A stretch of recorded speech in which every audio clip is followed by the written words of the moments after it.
Today, I'm going to be showing you how the world's longest model roller coaster actually works.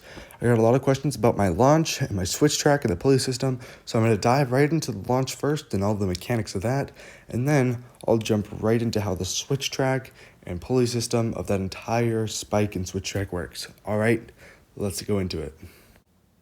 Alrighty, so this is my launch. Its main power source is a rubber band. Rubber band will actually go onto this little white spokes.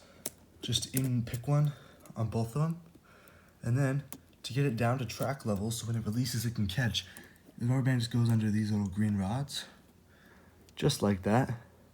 All right, and then there's this trigger you place out in front of the track for it to hit. This is the trigger right here. And what happens, this trigger will hit this red rod, which goes all the way down to here. Currently this trigger is on this, but what happens is you're going to take this trigger and you place it right on this rod right here.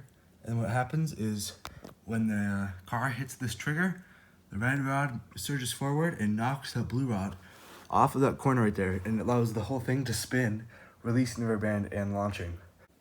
Alrighty, I've got the car right here. It's time to test it out.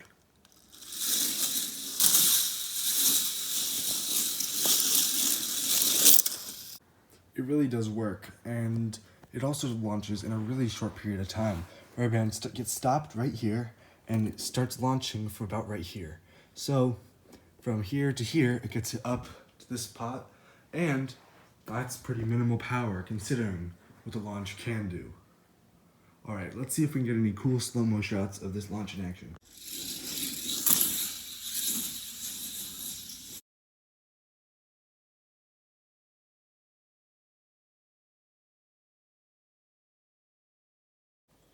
Alrighty, there you have it for the launch. Now, let's move to this complicated mess. The first thing you see when you're here is the switch track. And you'll be wondering, how does it switch on itself? How does it stop so perfectly every time? Well, to set it up, there's this little purple tab. You pull it up and you slide these red, orange over, and that'll catch the blue one up there. And that just sits right there. And you see a string, oh boy, and goes all the way over here. What happens is when you pull this, the track switches. So when I'm filming this and it's going on, I'm operating everything back here because I kept everything out of sight of this whole thing. All right, and when you pull it, it switches. Maybe wondering, how does a car stop perfectly every time?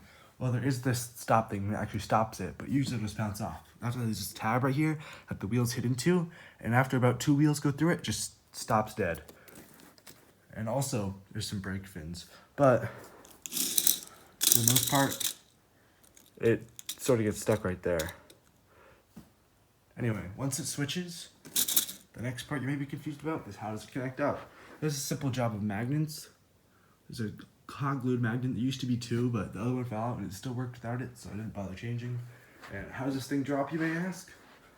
Now we come to this. So these gears, when the motor turns the gears, it releases the string or pulls it in, so the thing can go up and down. But when it's coming down, you actually just pull on the motor, like pull it out, and the gears will separate and it'll automatically wind down because of the weight of the catch car. And then it'll automatically catch, and when you turn the motor on, it winds the car up. Now you may be wondering, how does the whole thing separate? Well, this catch car doesn't have a clicker on the bottom to allow it to click the chains, but these do. So there's a little thing sticking up, and when the cars hit into it, this one, it forces it to separate, because this one's still being pulled by the motor. And so then, it'll release right when it gets to the top every single time.